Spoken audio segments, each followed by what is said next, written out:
was interesting because myself being an Uruguayan, quite frankly, it was interesting to see that most of my friends were either Cuban American or American, and also I had a lot of Black friends. So a lot of folks really didn't even know a lot about soccer, things that are fundamental to today's soccer mom kind of experience.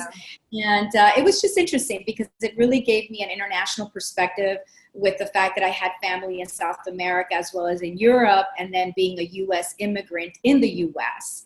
And I never really saw myself as just a Hispanic. I felt I was just a regular American girl until I really got into the multicultural space, which is when I've made a career out of being a cultural brand strategist. And really by default, I went into multicultural. It wasn't anything that was really hip or trendy at that time.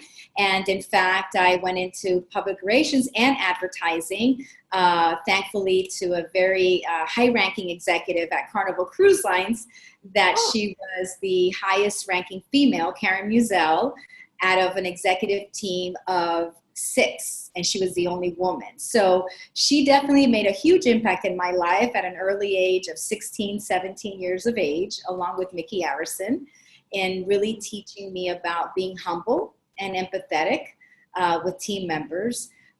So it's been an interesting journey, and I adore our multicultural market.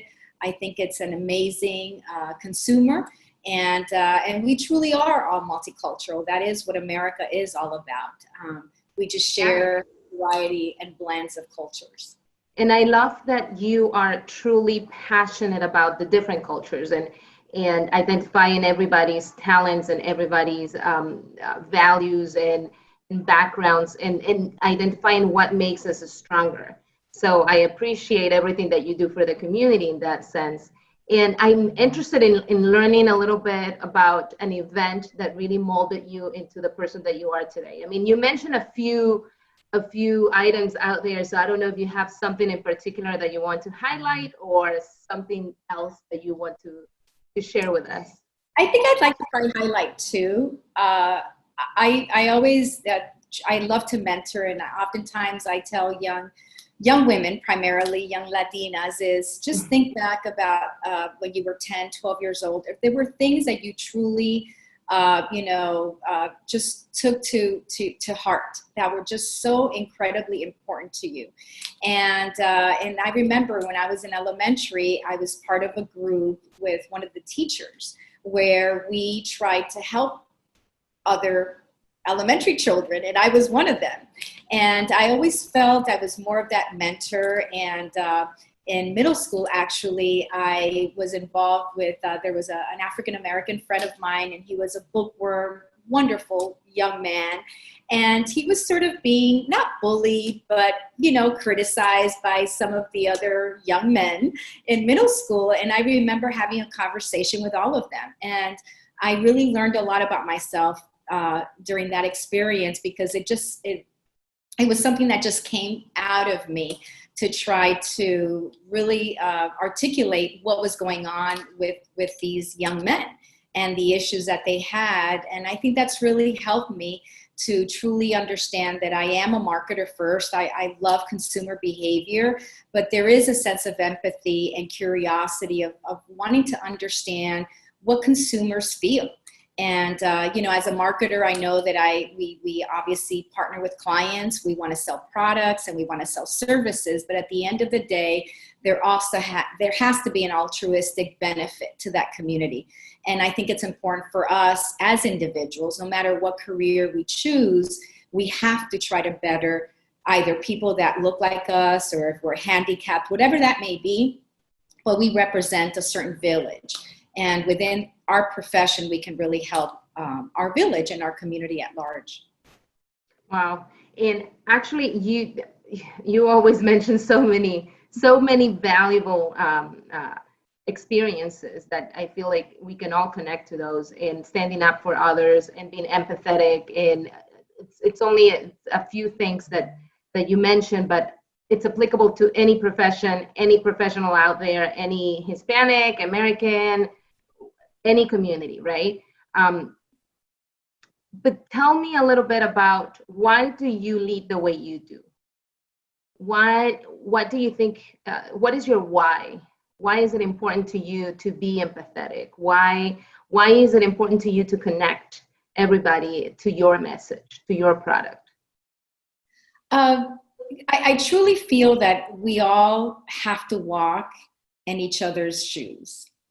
And if you don't understand the pain, the joy that others are going through, and life only revolves around you and you're self-centered, and that goes for being a human being. Uh, it makes you a better person. If you're a better person, you're probably a better professional. You're probably a better parent, a better daughter. So to be able to always understand why that person may be reacting a certain way. And again, try to walk in other people's shoes. There's always going to be someone that is suffering more than you are. And there are others that are suffering less. But by taking yourself out of that equation, you're just able to also assert a certain confidence that gives you, and it empowers you to be able then to do better for others. And to me, I think, empathy and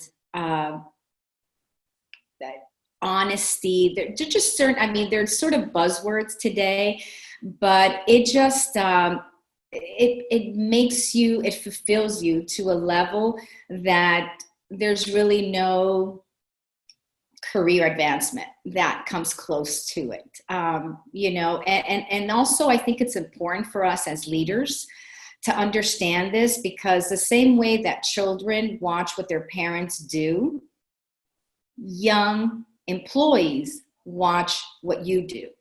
And just as an example, again, oftentimes I use this as an example with Mickey Arison, and, all companies start somewhere. And this individual was the heir to Carnival Cruise Lines, and he was basically a director of reservations when I was a high schooler, pretty much, at Carnival Cruise Lines.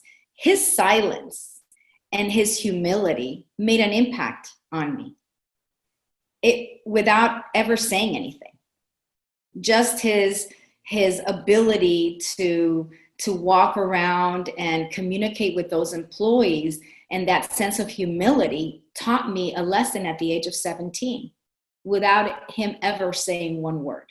And let me ask you something. How did you get to Carnival at 17 or 16, 17? I mean, that doesn't happen often. It's not like, oh, okay, here, Gabby, you can work with us. You have no experience. I mean, there must be something that clearly they saw in you, like we all do when we meet you. But well, I think that, like maybe a lot of us, I worked during high school on weekends, and my best friend got me a job at the pier, and that turned into an office job while I went to college full time. And pretty much I moved up and basically just worked there, while I was going to college. So how long were you with them? Just through college? I was there actually for 8 years. Wow, 8 years.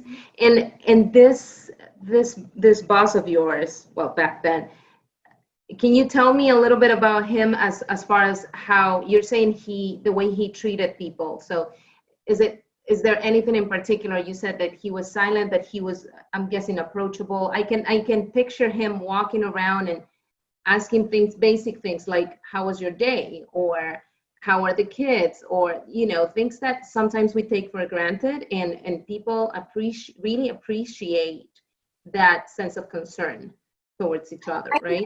It's allowing others to find themselves, allowing others to enrich the experience. And within that experience, it's a team project. It could be a relationship. It could be mentorship. It's really allowing versus forcing judgment, let's say, or governance over, a team. It's really allowing for that flow of communication that oftentimes there's a lot of silence, because actions, as we all say, do speak louder than words. And oftentimes, you're in a position of empowerment, And it's really our responsibility to use that empowerment wisely. And I do have to share a personal story that I got to experience with you. Basically, Gabby is another of our amazing Hispanic Star ambassadors here in Miami. And I'm always proud of mentioning who we have as ambassadors because they're amazing leaders. And I'm not saying just because we're having this conversation, but I can see how across the board, I mean, with all the Hispanic Stars, those who want to be part of this, they truly bring so much to the table and their stories are so powerful. But just, we met once briefly in one of our first projects, and then we decided to jump on a second project together. And you were one of those who said, yeah, I'll be with you, I'll be there. And we got to spend a whole day together. And I feel that we connected in that, in the sense of being very passionate about community, what we can do for the community, what we can do for others. And exactly to your point of walking on somebody else's shoes. I mean, I see it. I mean, you truly are an example of that. And I feel that when we do that, we accomplish so much more.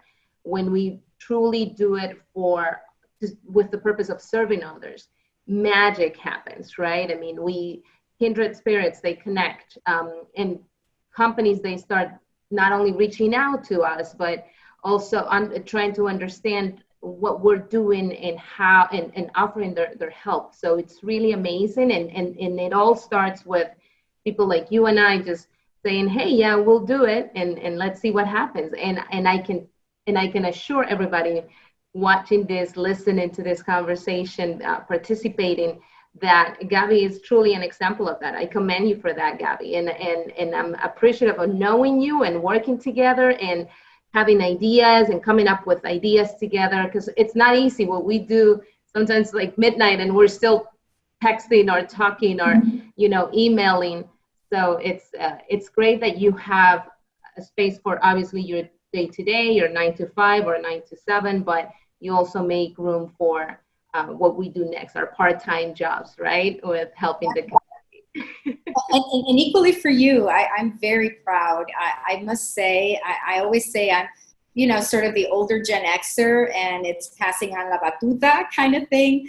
And I'm truly extremely proud to see all these young Hispanic women, especially in their 30s. I have clients that are in that age group. I've got colleagues like yourselves that were volunteering, associates, and it's just wonderful to be able to mentor and to see how you're all thriving and also committed to making the marketplace better.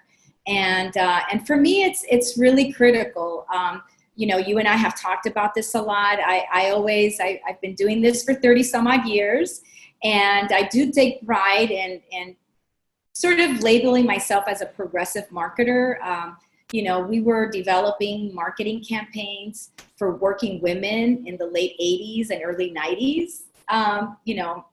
My creative partner, Shirley, and I, and the agency where we worked at the beginning with public supermarkets. And, so for us to create wealth is something that I believe is critical. As we all know, the marketplace, especially the Hispanic communities, don't have the benefit of generational inheritance. They don't have generational mentorship to really understand the marketplace and how to navigate investments and things of that nature. And I think that we are in a position right now where we've got corporate America challenges. That is the next frontier for Hispanic America. We know that we're trying to build our bridges in education, and we're moving along in that. But just because we've got those things happening, it doesn't mean that companies should not be educating Hispanic America on how they can invest and how they can create wealth. You don't have to have $100,000 in the bank. You may not have a wealthy grandfather that leaves you an inheritance, but you've got to start somewhere. And, I really try to push corporate America to address some of those issues. I always like to say, and I hope it's not an insult to others, but we're well beyond cashing checks for Hispanics, or just buying fast foods. We've got to address health issues, being more mindful, things of that nature that really a lot of times, for some reason, society doesn't associate those issues with Hispanic America. I know. And I think to your point, it's more about we're ready, right? We're ready for this leadership roles. We're ready to be not only be the ones who are making the money we're producing, but we should also be making the decisions. We should also be part of that collective of people, of leaders who are saying what's going to happen next. And I think that's the point that you're trying to make, and that's the point that we all try to make every day. And part of that, and I don't know how you feel about this is a personal question of mine. Part of that, it's also about voting. I mean, I know that you're more about wealth creation, and I know that you're more related to corporate America, but you also understand how important it is to pick the right officials and the right, the people who are really going to represent us. So how do you feel about that, Gabi? I know it wasn't part of this. It wasn't supposed to be part of this. But. Yeah, I get a little political, but I obviously will refrain. I think voting is a critical situation, but also, I've through many tragedies in my life, like most of us, I always try to find a silver lining. And I truly believe that there's been a huge silver lining during these elections, because first of all, you've got the largest share of Hispanics that are US born. They're not going anywhere. They can't be told that they've got to go to their country because their country is here. Mm-hmm. That's allowed them, like you, to be extremely vocal. And you just can't be undermined by society. You are who you are.